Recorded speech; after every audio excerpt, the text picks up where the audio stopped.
बिलाल साहब 6 साल पहले पाकिस्तान को फीफा ने सस्पेंड किया, क्या वजूहत थी? ऊपर वालों को तो मुझे नहीं पता कि फर्क पड़ा है कि नहीं पड़ा। दो ग्रुपों को, एक ग्रुप था इशफाक अली शाह साहब का ग्रुप था, दूसरा हारून मलिक साहब का ग्रुप था। तो इंशाल्लाह हम इनको एक जगह बैठा सकते हैं और मामलात को हल करवा सकते हैं। और अगर तो ये फुटबॉल के साथ इनकी मोहब्बत होती, इनकी लगन होती, तो चीज़ें हो जानी चाहिए थी ना, किसी में कॉमन ग्राउंड्स पे आ जाएं। अस्सलाम वालेकुम, आप देख रहे हैं पाकिस्तान स्पोर्ट्स टीवी। मैं हूं जलाल रहमान यूसुफ। फीफा ने पाकिस्तान फुटबॉल की सस्पेंशन क्यों की, क्या वजूहात बनी, किस बिना पर पाकिस्तान के खिलाड़ियों के 6 साल ज़ाया हुए, इस मौजू पर बात करने के लिए मेरे साथ बिलाल जदून साहब, chairman Hazara sports and culture मौजूद है। बिलाल साहब से पूछेंगे, 6 साल पहले पाकिस्तान को फीफा ने सस्पेंड किया, क्या वजूहात थी?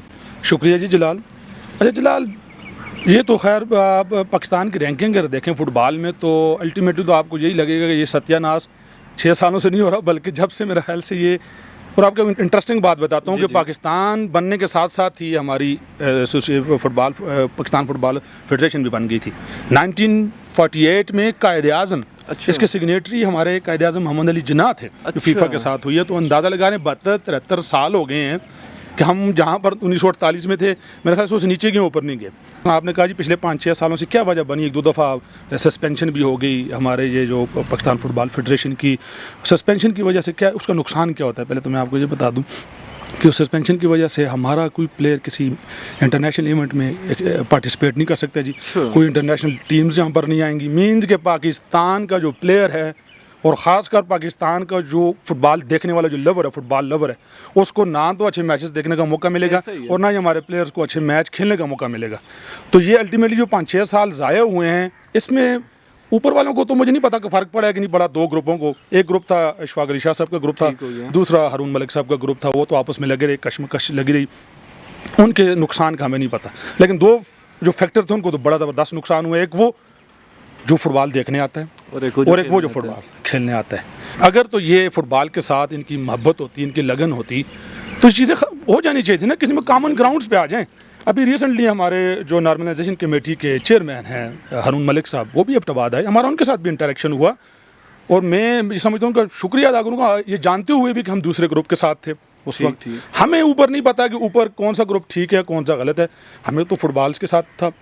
अंडर-23 आई हमारे पास। हमें तो खुशी हुई कि हमारे शहर एबटाबाद में एक बहुत बड़ा एक इवेंट आया है। हमने उसे ज़बरदस्त तरीके से उसे ऑर्गेनाइज़ करवाया है। देखने वालों ने उसे खूबसूरत इसके देखा है, खेलने वालों ने उसे खेला है, ठीक है जी। और उसकी वजह से मैं आपको बताऊं कि जब ये इवेंट हो रहा था तो उसमें से काफ़ी सारे लड़कों को लिया गया डिफरेंट क्लब्स में, क्योंकि वहाँ पर लोग बैठे हुए थे। वो चीज़ बीच में से गायब हो गई। अब मुझे जो खेल देखने गए ग्राउंड में, उसे नहीं पता कि ऊपर भाई कौन सा ग्रुप बैठा हुआ है। ऊपर इशफाक अली शाह ग्रुप बैठा हुआ है या हारून मलिक ग्रुप बैठा हुआ है। और उसका मकसद यार ग्राउंड में फुटबॉल करवाओ। अब खेलने वाले को भी कोई गरज नहीं है, मैं ये बता दूं, बिल्कुल उनका किसी ग्रुपिंग के साथ कोई ताल्लुक नहीं है, ना हमारा खेलने वालों का ना देखने वालों का। खेलने वाला कह रहा है खिलाओ, देखने वाला कह रहा है दिखाओ। ये पाकिस्तान फुटबॉल हाउस में ऐसे क्या मामलात हुए थे कि फीफा को पाकिस्तान टीम को, पाकिस्तान प्लेयर्स को सस्पेंड करना पड़ा? बेसिकली ये आपस की रसाकशी की वजह से इख्तियार की जंग है, ठीक है जी। एक ग्रुप कह रहा है कि मेरा राइट बनता है, यहाँ पर मैं बैठूंगा। दूसरा ग्रुप कह रहा है नहीं जी, मुझे फीफा ने मैंडेट दिया हुआ है। नॉर्मलाइजेशन कमेटी वाले कह रहे हैं कि क्योंकि हमें फीफा ने मैंडेट दिया हुआ है कि हम इस चेयर पे बैठें। अब उनका भी मैंडेट क्या था? बेसिकली ये अभी भी जो सस्पेंशन हमारी ख़त्म हुई है वो कंडीशनल ख़त्म हुई है। उसमें ये कहा गया 30 जून 2023 तक है।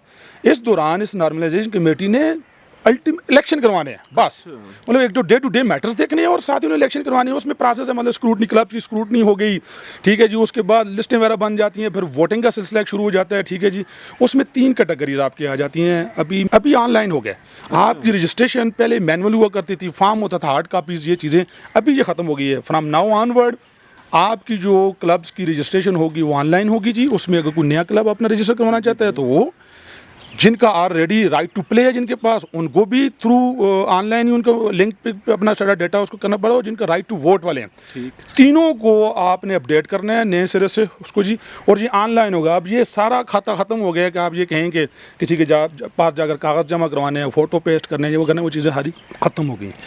और फिर मैं एक और बड़ी ज़बरदस्त बात आपको बताता हूँ जलाल। हमें ये पता है कि सिर्फ फुटबॉल सिर्फ ये है कि 11 साइड ही है, जबकि फीफा कि इस वक्त जो 4 डिफरेंट एक्टिविटीज़ हैं फुटबॉल के अंदर। एक तो 11 साइड होगी, अच्छा। दूसरी फुटसाल है, अच्छा। वो 5 साइड है, फिर तीसरा बीच फुटबॉल पता ही नहीं है इस पाकिस्तान में नहीं तो फुटबॉल का और भी फिर नहीं आपको पता। मैं लास्ट बताता हूँ जो आखिरी, वो आप सुन के और हैरान होंगे, ई फुटबॉल है, ई स्पोर्ट्स का आपको पता है आजकल बड़ा वो भी फीफा उसको वो कर रहा है। मतलब ये रिकग्नाइज्ड 4 डिफरेंट एक्टिविटीज़ हैं।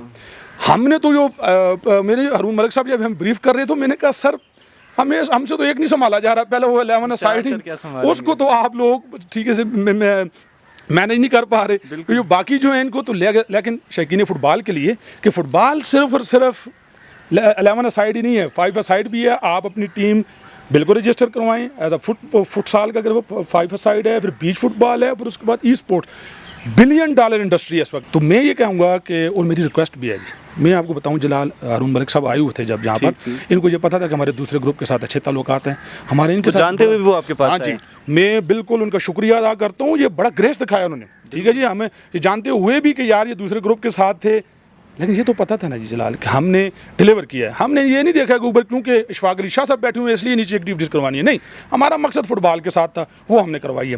ठीक अभी मैं आपके तवस्सुत से, आपके चैनल के तवस्सुत से मैं ऑफ़र दे रहा हूँ, मैंने हरून मलिक साहब से भी ये कहा है कि सर हम मफाहमत का रोल अगर आप कहते हैं तो हम प्ले करने के लिए तैयार हैं। दोनों ग्रुप्स को हम बिठाने के लिए तैयार हैं। इशफाक अली शाह साहब का ग्रुप है और आप लोगों से भी हम रिक्वेस्ट करेंगे कि कुछ गवर्नमेंट ग्राउंड्स पे आ जाएं, खुदारा पहले चलें, आ जाएं, कुछ ऐसी चीज़ों पे आ जाएं जिस पे आपको हो जाए। फिर नेक्स्ट जो हमें पता है कुछ चीज़ सब जुडिस हैं, कोर्ट्स में गए हुए हैं, काफ़ी सारे इश्यूज़ हैं, उस पर भी हम इंशाल्लाह आपकी हेल्प करना चाह रहे हैं।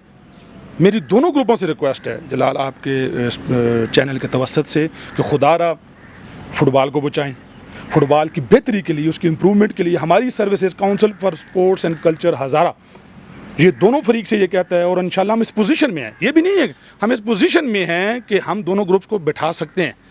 हमारी तरफ से एक ऑफ़र है कि अगर हमें कहते हैं हम ग्रीन सिग्नल देते हैं इशफाक अली शाह ग्रुप और दूसरे साइड से हरून मलिक ग्रुप कि आप ठीक है जी आप इस पे पढ़ें इस काम को, और हम आपको यकीन दिलाता हूँ जलाल में आपके चैनल के तवस्सुत से लोगों को, शौकीन फुटबॉल को, अगर हमें मौका दिया गया तो इंशाल्लाह हम इनको एक जगह बैठा सकते हैं और मामलात को हल करवा सकते हैं और फुटबॉल को इंशाल्लाह इसका फ्यूचर रोशन है। देखिए टैलेंट तो है बिल्कुल, इसमें तो कोई शक नहीं है कि आप right from FATA to Gwadar, ठीक है, कराची से आप गिलगित बल्तिस्तान तक चले जाएँ, टैलेंट तो है, जस्ट उसे पॉलिश करना है, ग्रूम करना है उस, और ये ग्रूम करने के लिए ये अदारे होते हैं, ये अदारे अपनी चपकलशों में से निकलें, ये जो आपस की रसाकशी में से निकलें, हमें मौका दें, हम दोनों ग्रुपों को आपस में बैठाएंगे और इंशाल्लाह इसकी बेहतरी के लिए सारे मिलकर आगे बढ़ेंगे जी। शुक्रिया जी। मामलात हमने सुने, वजूहात हमने जानी और फ्यूचर में बिलाल जदून साहब क्या रोल प्ले करना चाह रहे हैं ये भी आपने सुने। ये तो वक्त डिसाइड करे कि पाकिस्तान फुटबॉल हाउस फिर से आबाद होगा, पाकिस्तान फीफा की फिर से नुमाइंदगी हासिल कर सकेगा या नहीं। हमारी नई ख्वाहिशात बिलाल जदून साहब के साथ है, दोनों ग्रुपों से हम भी रिक्वेस्ट करेंगे कि प्लेटफॉर्म पर आए, क्योंकि नुकसान प्लेयर्स का है, जहाँ पर 6 साल से प्लेयर्स इंटरनेशनल मीडिया पे नहीं आए, इंटरनेशनल प्लेटफॉर्म पे नहीं आए, वहाँ पर आप एक बार फिर एक ऐसा रोल प्ले करें कि उन प्लेयर्स की जो 6 साल की मेहनत थी वो ज़ाया होने से बचे। उम्मीद करते हैं आपको प्रोग्राम पसंद आया होगा। इंशाल्लाह नेक्स्ट प्रोग्राम में आपसे मुलाकात होगी। अपने होस्ट जलाल रहमान को इजाज़त दीजिए। अल्लाह हाफिज़।